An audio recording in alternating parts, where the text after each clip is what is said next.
All right, good evening, Facebook world. This is Emmerich D., choir director at West Middle School, along with my colleague Eric Wong, who's on stage. We're ready to get started here with the tenor bass choir, followed by our 7th and 8th year treble choirs. Enjoy the show.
Good evening, everyone, and welcome to the West Middle School Choir Concert. If I could have everyone's attention, please. Choir students, thank you so much for listening, and audience members, it is great to have you with us. I apologize for the delayed start there. We had a little bit of a stage light issue. Not sure why those didn't work, because last night, with the click of a button, they all came right on.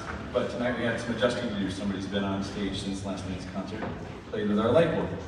Anyways, my name is Emmerich D. I am the choir teacher at West Middle School, along with my amazing colleague Eric Wong, who teaches with me in the afternoons, and then also up at West Senior High School in the mornings. I'm going to remind our students right now, as they're holding that applause, we appreciate that for this moment, and then we'll get an applause here in a little bit later, I'm sure, that tonight's concert is intended to kind of be a mock festival. All of our friends at the high school attended a festival just a week or two ago where they had adjudicators come in and work with them. We have our own very special adjudicator that we're welcoming to the stage this evening, our former choir director for West Middle School Choirs, Miss Lindsay Wills. I'll invite her to the stage. You can give her an applause.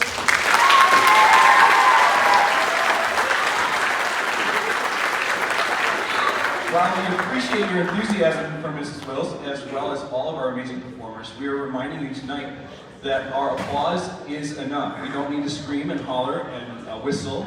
Just a simple applause will suffice. So at a festival event like this, screaming, hollering, and whistling is not really the most appropriate way to show your enthusiasm for the audience, or for the performers rather, as an audience. So please just try to refrain from the whistling and the hooting and hollering. We will welcome some of that type of behavior at our June concerts when we do some pop music and kind of rock out a little bit more with some fun tunes and dancing. But for tonight's event, we would ask that you simply applaud with your hands. I'm going to invite you to try that right now. Will you please applaud? Excellent. That's wonderful. I would like to ask our guest, Lindsay Wills, to introduce herself a little bit more with some of her experiences and where she's at right now, and then we will get the show started. Thank you so much for having me tonight. This is such a joy to be on stage with these incredible singers here and down in the front. My name's Lindsay Wills. I'm a Traverse City native. I grew up here and was part of this awesome choir program when I was your age. On this stage, I remember it fondly. And now in this current phase of my life, I have a private counseling practice and I work with singers in voice lessons a little bit. I recently directed the State Honors Choir, and previously, for most of my career, I taught middle school and or high school vocal music, both downstate and then up here in Traverse City. So it's such a joy to be working with your singers tonight and be part of this festival experience. What I do want to say to our singers, we did maybe talk about this last time, but you're part of one of the top choir programs in the country. So being part of TC West Choirs is a really big deal, and you are all part of a very long, decades-long legacy. And so it's really special that you're making such incredible music. And parents, thank you for supporting your singers in what they're doing here, because not only are they growing as musicians and singers, but they're growing as people, and there is nothing like choir. So thanks for having me.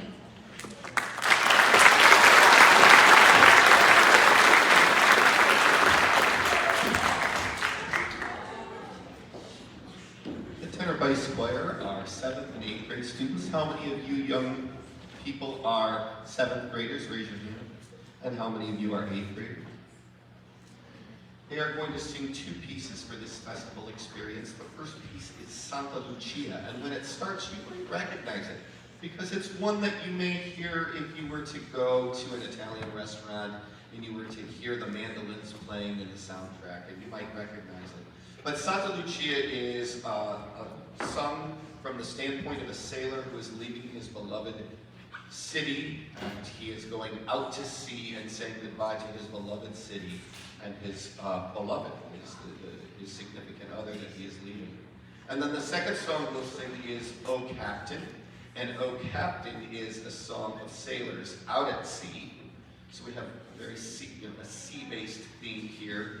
Seahorses and seashells and C minus. Dead joke. But the second song is all sung from sailors on the deck of the ship. They trust their captain, they know he knows the right way, and they know that if they work together as a team, they'll have success. These are two songs of the sea.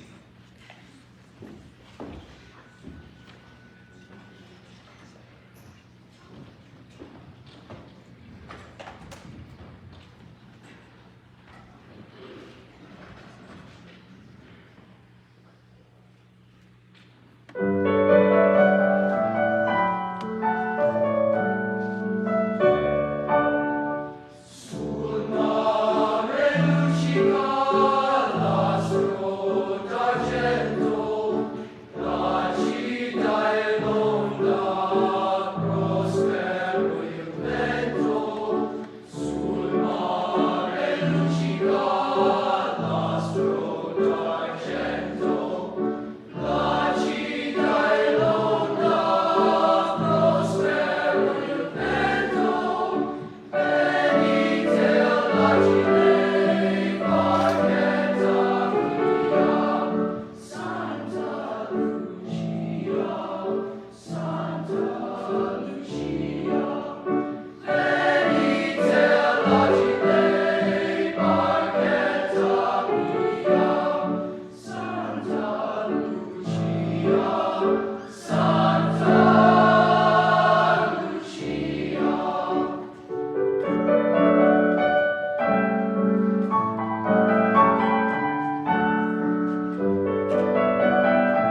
go, everyone. That was amazing. How do you feel? You want to shake it out a little bit? Loosen it up a little bit. A little thirsty? Yeah, a little warm? Weren't they great?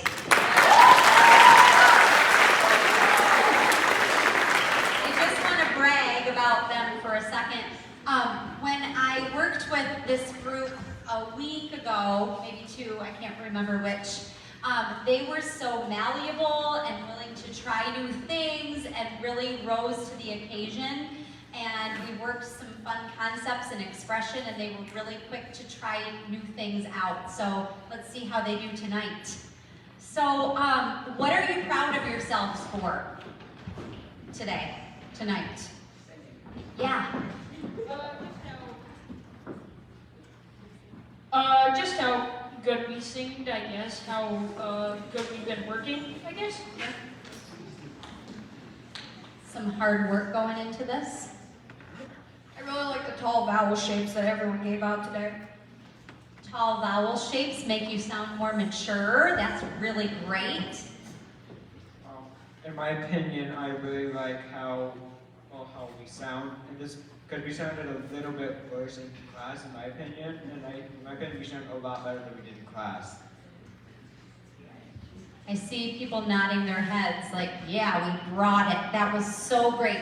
I love your posture. Could you bring your toes to the edge? Awesome, and can we just try something for fun? Do you want to try spreading out this way a little bit further? Like come over one more riser on this side and one more on this side, but kind of keep your windows if you can. This might feel really uncomfortable, but it gives you a little more room to breathe, and it doesn't have to be perfect. That's good, you guys. That's great. Perfect. So can we start with Santa Lucia?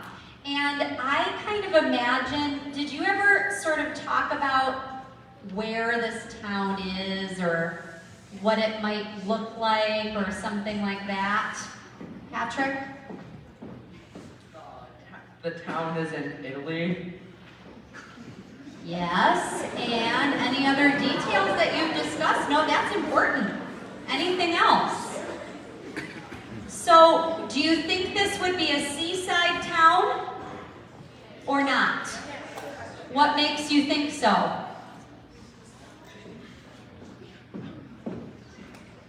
Santa Lucia is the saint of sight, so she would help sailors. They would pray to her to sea, so it would be a seaside town. You got it, and you're getting ready to go to sea, right? So, can you imagine that you grew up here from the time you were born, and you're about to leave? And you're going to leave your friends and your family behind, and you're hoping to come back, of course, but it's going to be maybe a couple of years. And you're just taking in the sights and the sounds and feeling the wind on your skin and in your hair, and you're just kind of really getting in this place of like, I mean, when am I coming back? I'm going to really miss this. Can you show that with your movement, with your face, with your eyes, and can you feel it inside when Mr. D starts the piano?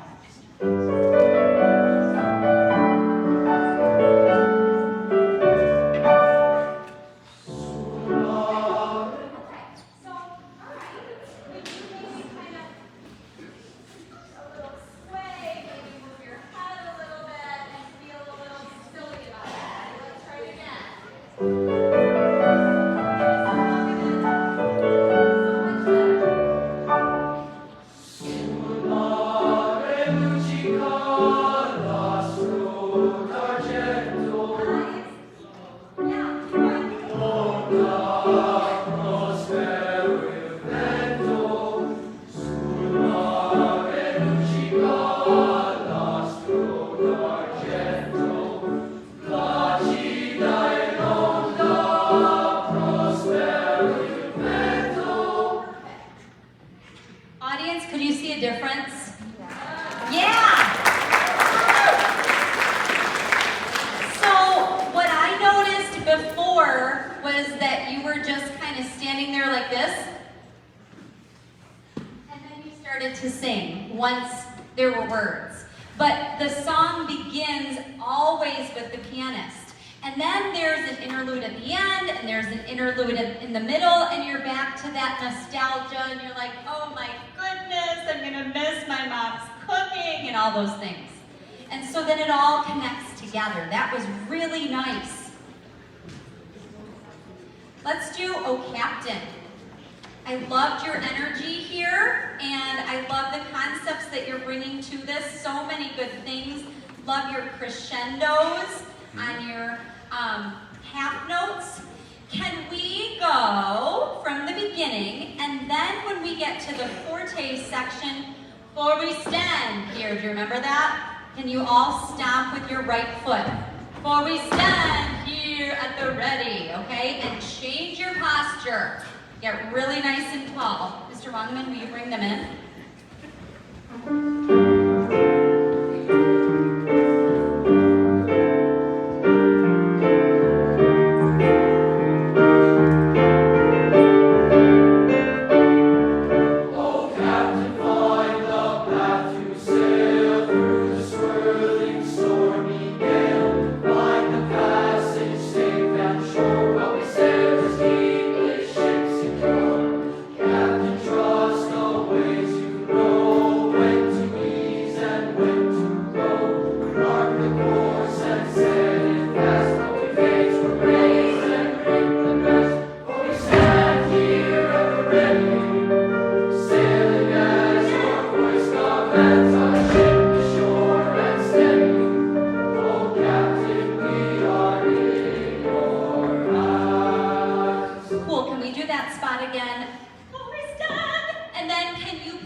Or moved your head or swayed. Because when we can connect physically, we're going to help our audience connect to what we're feeling inside. Good job.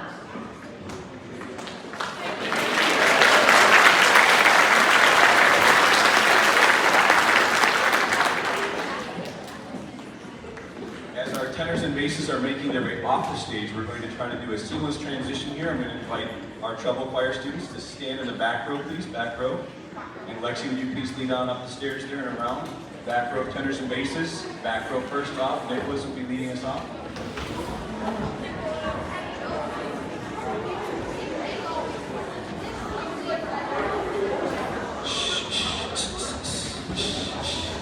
Let's see if we can do this without talking as much as possible. Tenors and basses, don't run, just walk.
The 7th and 8th grade treble choirs do not rehearse together, except they did for 1 hour today, and that's it. They have separate classes, 4th and 5th hour, and so we're excited to be able to combine our efforts, and as I told them today in class, at least in the 5th hour, 7th grade class, we had a chance to kind of discuss what happens during our combined rehearsal in 4th hour, and there's a concept known as synergy, and I told them really choirs, I think, embody that idea of when 1 plus 1 equals more than 2, and I know for the math people in the room that's like, no, that doesn't work, you can't do that.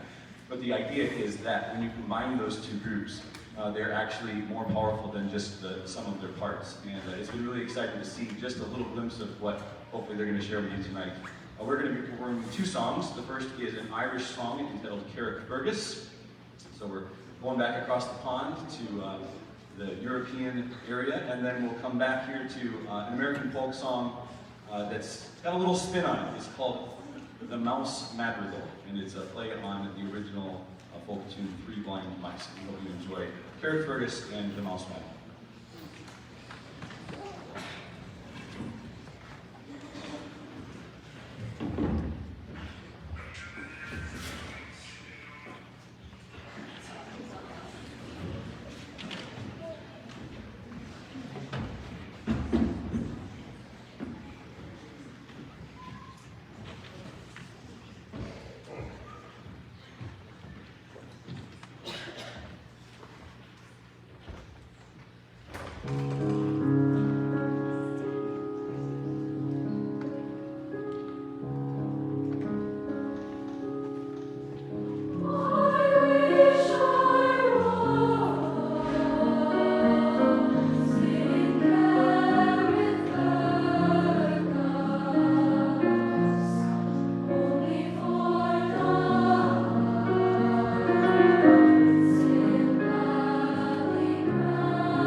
How fun was that? I loved all those surprises. I didn't know you were going to have the glasses and everything. Wasn't that great?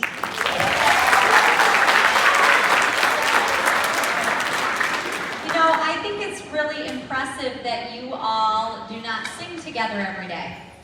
You know? Because all of a sudden, this becomes a whole new choir. And you're not used to this whole new choir. And you don't practice with this whole new choir. And you just jumped on the stage and sang 2 songs like you've been doing it forever.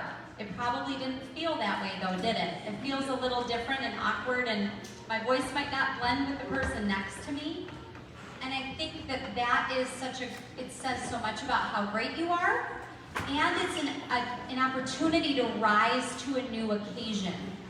So you've probably heard people say, fake it till you make it, right? But this is a really good opportunity for us to just go, we're totally fine. We do this every day. It's no big deal. We're amazing. We're awesome, right? And so that might be something we can even bring more of to the stage today. Do you want to kind of adjust and get it spread out a little bit more and get a little more comfortable in where you're going to stand so we don't have big gaps like maybe over here? That looks awesome. Good job. So let's stay with the mouse madrigal for just a second and play with a concept. Can we go from the minor section where the mouse died, and then we get back to like, oh, everything's fine, right? So, well, I'd like to say good evening to everyone. Thank you for coming out to our parent-teacher conference tonight. We're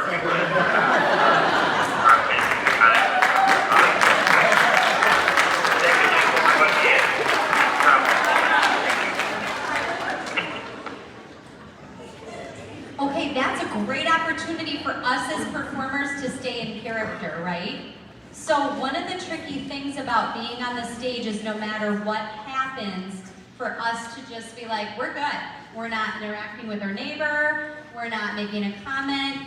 We're keeping our arms at our sides. If we feel like we're gonna faint, we sit down for a second, and then we stand back up. That's really good. So let's go from the minor section where the mouse dies. Where does that start? Oh, there it is.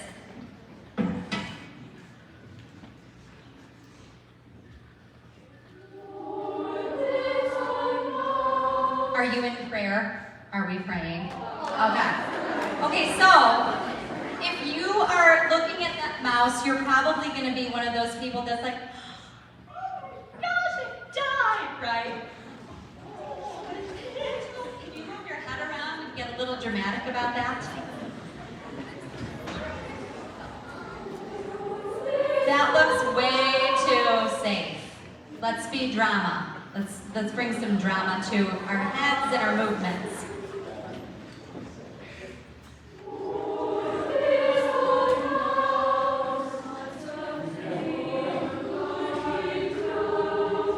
You're crying.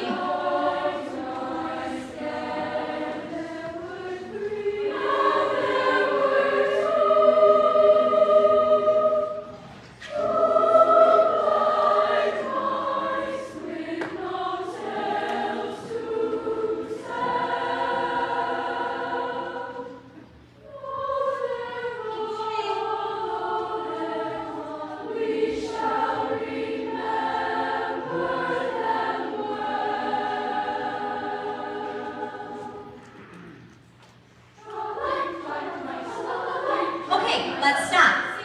What happens now? What's the concept now? Someone? Okay, happy? Could you tell or just ish? Ish. Okay, we weren't convinced. Can we really...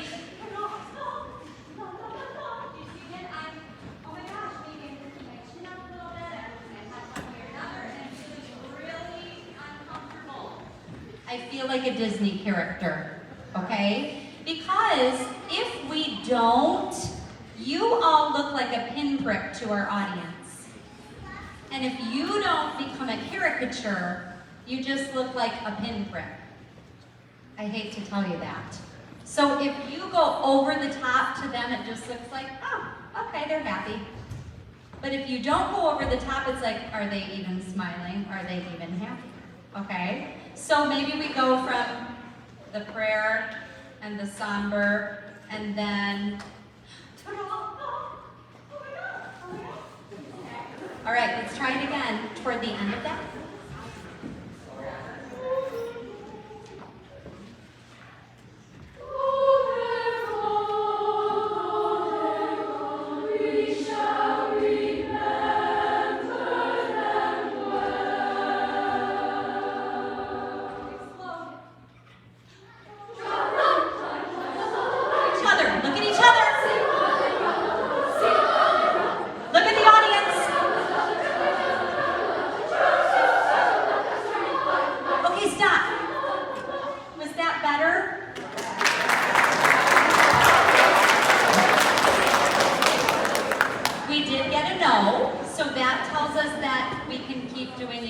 But in general, that really did something different for me as an audience member. Raise your hand if that was really uncomfortable for you.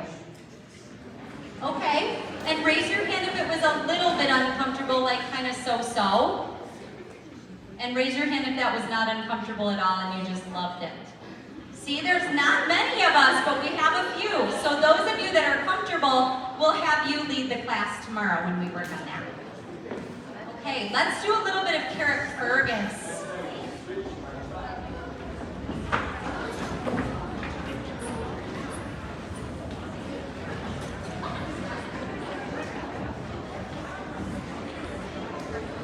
Okay, so reminder, we should not be talking, right?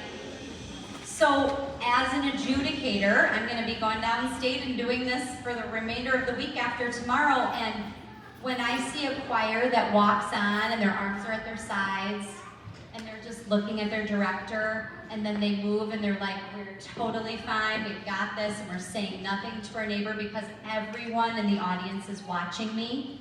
They know if I'm picking my nose or if I'm talking to my neighbor, they know, they can see it.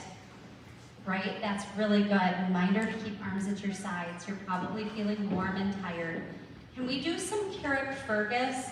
Can you close your eyes for a moment and take a breath and think about a very fond memory? Maybe it was a time when you were younger, or a place, or an experience. And can you bring that into your heart and open your eyes and bring that onto the stage as you sing tonight?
anyone share what felt different when you were singing the Wings to Fly, or what sounded different? What was helpful? Like the sound.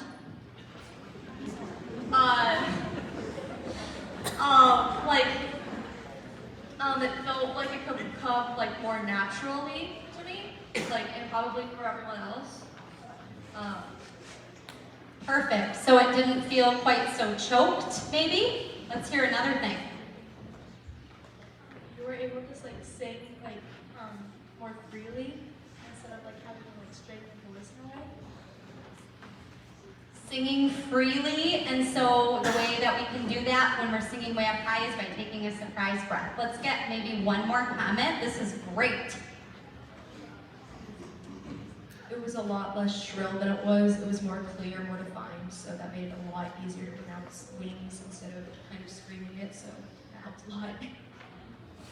So we'll work on some more of that stuff tomorrow when I come visit, but there is an Italian choir name or term that you're gonna see at the high school choirs: bella voce, beautiful voice, and bel canto, beautiful singer. So we were just kind of creating a little bit more beauty with our sound, which is always a good thing as a singer. Thank you for having me. Can we give them a round of applause? Wow.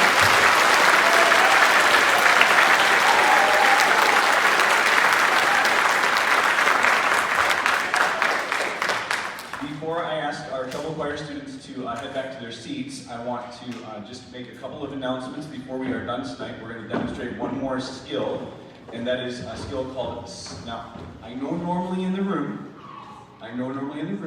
we would celebrate this, but for tonight, I'm just going to say it, and you can celebrate inside.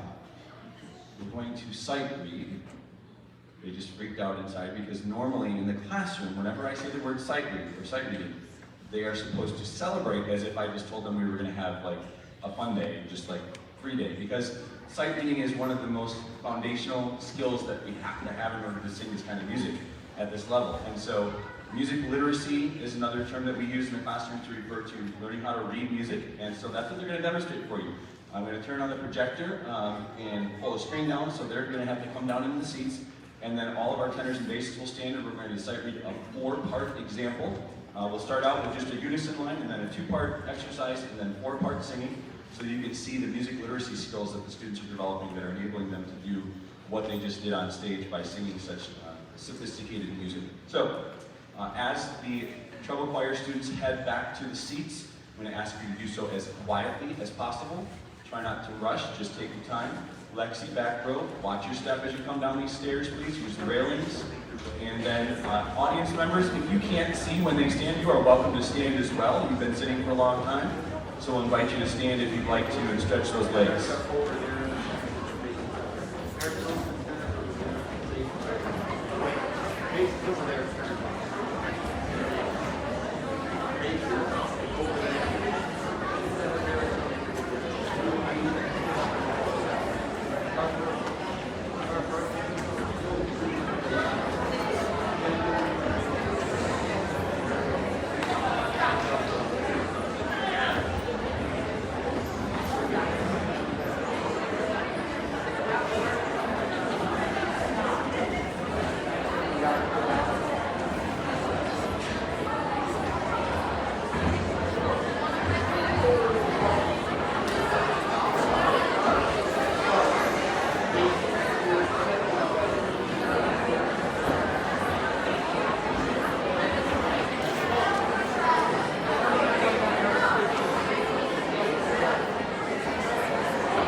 Audience members, if you can't see once they stand, you're welcome to stand as well. Or you can just sit and listen. You'll notice this looks a little different than some of the normal sight reading examples that we look at in class, and this is that's because this example is one you've never seen before. This is from 2010, and some of you were barely born. How many of you were born in 2010? How about 2009? There we go, so you're like babies in diapers, yay. Aren't you glad they're past that stage now? Okay. Some of you are longing for those days again now that they're teenagers. I know. All right. Would you all please sing No that I just played?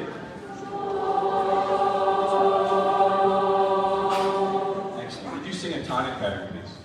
So let's sing a scale up to so and back.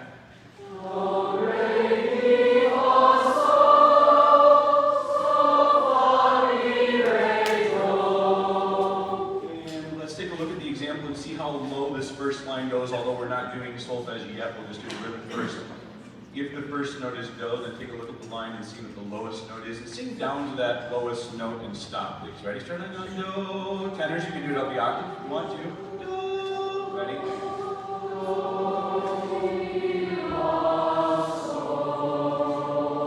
Very good. So the lowest note is So. Again, tenors, if it feels more comfortable to sing that up the octave when we do the unison line, you are welcome to do that. Let's do the rhythm only then, so rhythm first, and then we'll add the pitch. So for right now, would you please count the rhythm on a chord? Let's have basses sing Do, please. Tenors, So. Altos. Sopranos. Okay, 1 and 2 and counting. Go.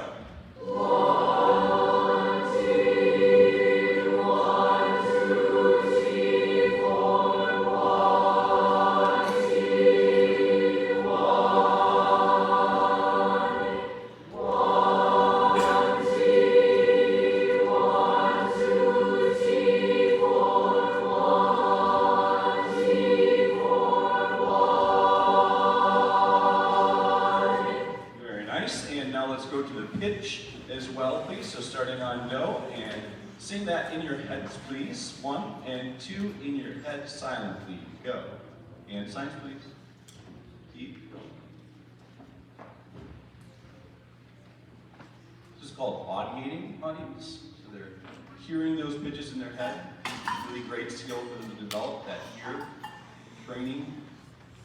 Just like when we hear a song that we really enjoy in our head. But they're learning patterns of scales, chords, and arpeggios and cadences that allow them to hear all those pitches in their heads. Now, sing it out loud. Ready? And. Do, si, la, si, do, si, do, re, do, si, la, sol, la, si, do, si.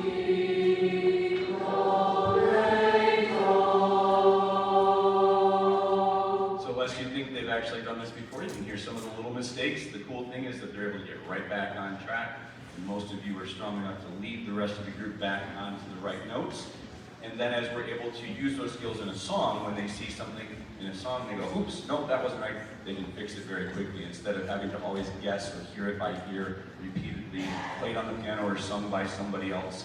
They're able to actually sight read. All right, let's go to the two-part example. I'm going to scroll up so you guys can see that. You'll see soprano, alto, tenor, and bass. You'll also see a little snowflake symbol there, and that indicates that those are the same. So which two parts are the same there that are identified, everyone? Soprano, tenor. What do you notice about the alto bass lines? They're also the same, aren't they? Although they're written in different what? Different octaves or different what? Clefs, very good. So we've got what two clefs? Which one's on top? And which one's on bottom? I love that some of you said that with your treble voices and bass voices. Let's all do that one more time. How do you say treble clef? And?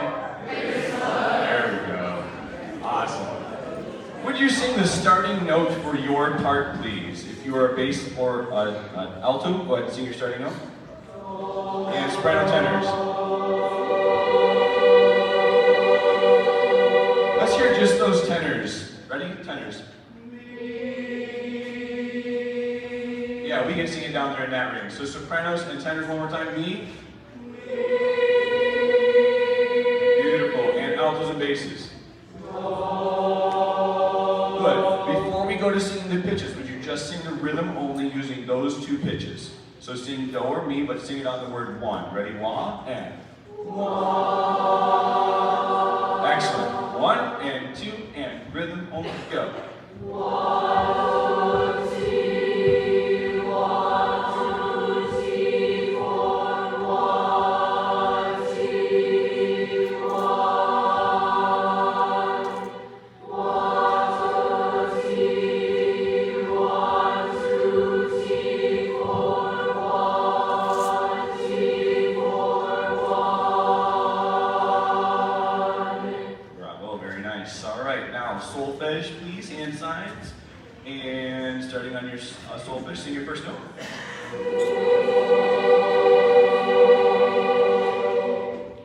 We're going to do a little controlled chaos right now. Would you sing with your neighbor the example, but don't all start at the same time? If your name starts with the letter that I call out, you can start singing with your neighbor, even if theirs doesn't. Okay? Everybody sing do or mi. Keep singing that. When I call out your letter, then you can start practicing the example with your neighbor. Keep singing that. A's go, B's go, C's go, D's go, E's go, F, G, H, I, J, K, L, M, N, O, P, Q, R, S, T, U, V, W, X, Y, Z. This is called controlled chaos. They are all singing, but at different times. What they're reading up there. It's a hard thing to do.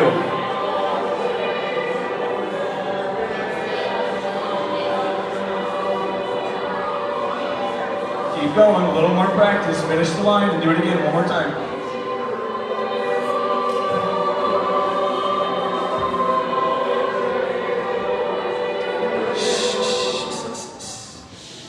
So if you've ever been to an orchestra concert, maybe you've heard them getting tuned up before the concert, you thought, how in the world can they tune their instruments when everybody else is playing different notes?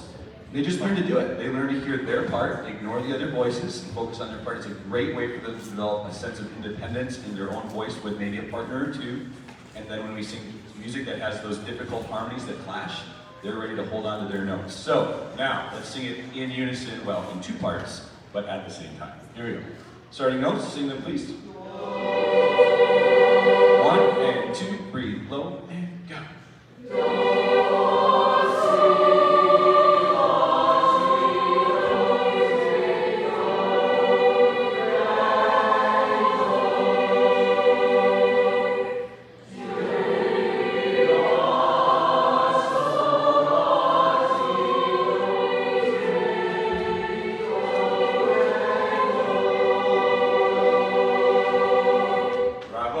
Exercise, the 4-part exercise coming up right now is going to start on 4 different notes.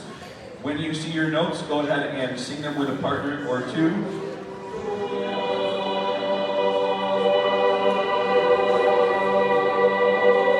And raise your hand if you're singing bass. Raise your hand if you're singing tenor. Raise your hand if you're singing alto. Raise your hand if you're singing soprano. Awesome, so we got our sopranos kind of split, 1 and 2 probably, that's okay. Starting notes one more time. Alright, you may practice with your partner too, but make sure you're not all singing at the same time. So whenever you feel comfortable beginning, let's do one more controlled chaos practice. Go ahead and start anytime you want. I'm just going to kind of keep talking. Nicely done. Good job.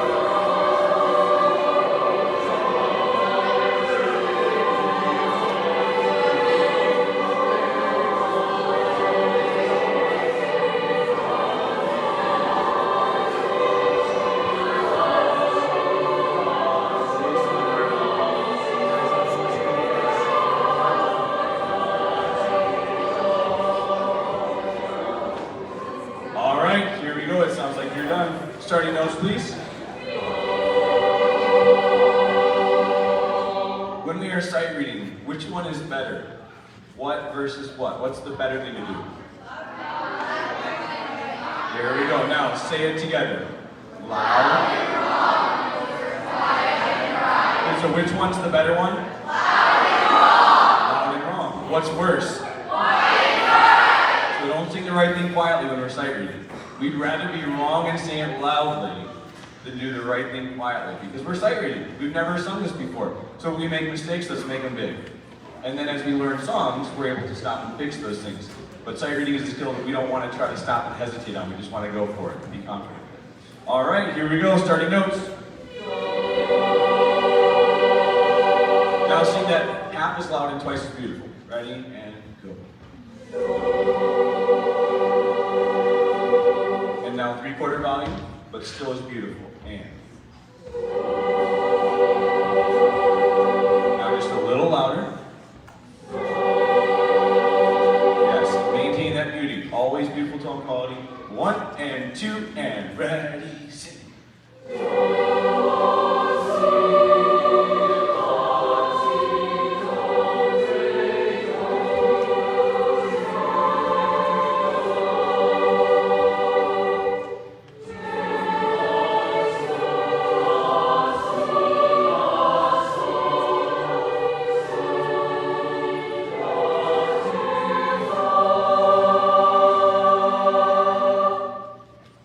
Now may applaud.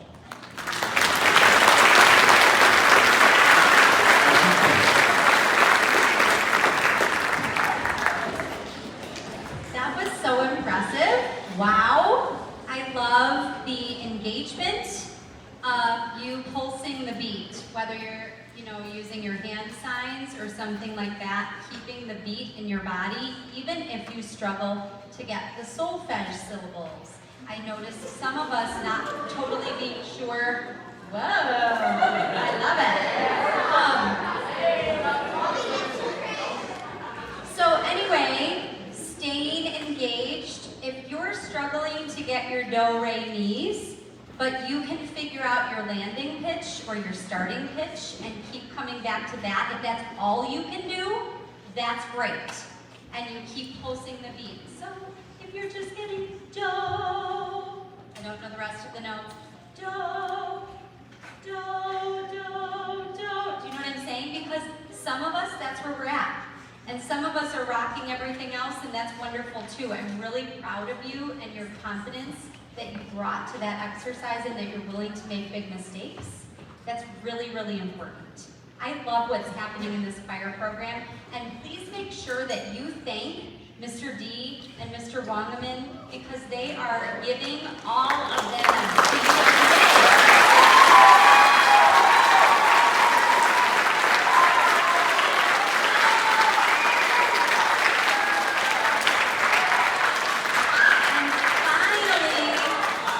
Finally, being a singer, singing is a universal language. And so you are doing something that is keeping you connected to humanity and to being a human being. And that's really important right now, coming off of a really challenging and still working through a challenging pandemic that we have all been a part of. So again, family members, thank you for supporting your students, because when they sing every day, they are connecting with each other, with art, with themselves in a way that doesn't happen except when you're singing, and it's a beautiful thing. So thanks for having me.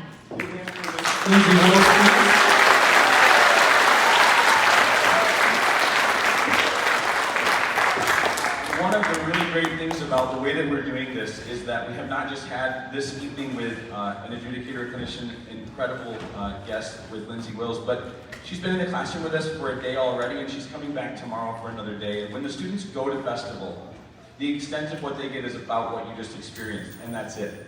They don't get the day before with a full hour of class. They don't get the day after with a full hour of class. And so what we're really hoping to invest in the way that we're doing this is having a really educational, enriching opportunity for the students to really grow and not just get a rating, not just get numbers that say, you're great, or you did a good job, or maybe you even got the highest score at the festival. We've done that. We know that we can reach that level of excellence, but we want to strive to continue going further. We want to know where we can improve, and we always know there's room for improvement. We can make great celebrations along the way, and tonight should be a really big celebration moment. So I always tell the students that they should trying to convince their parents to get ice cream afterwards, so I apologize in advance, but you should try to see if you can get ice cream. Don't all go to the same place. But if as a parent you say, no, Mr. D's taking care of that, at the choir club celebration we'll have your Rumors Ice Cream Sundae bar, that's okay too.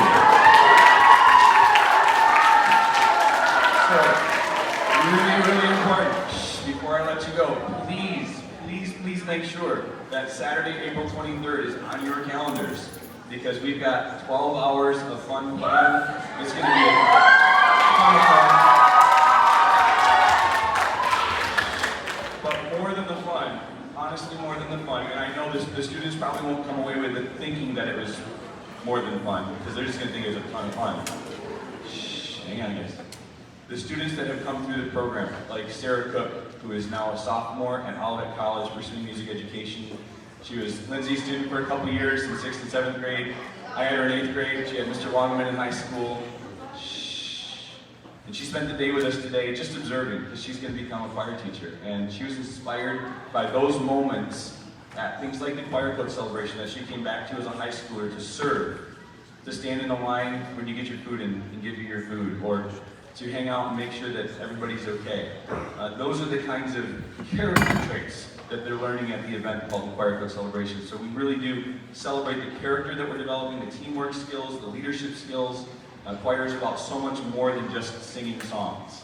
We hope you enjoyed the songs that we sang tonight. We hope that you got a little bit of a sneak peek into what we do in the classroom every day, how fun it is, but how hard we work, and that we understand that hard work actually is a lot of fun and very, very rewarding. So have a wonderful night, be safe on the roads. Sing.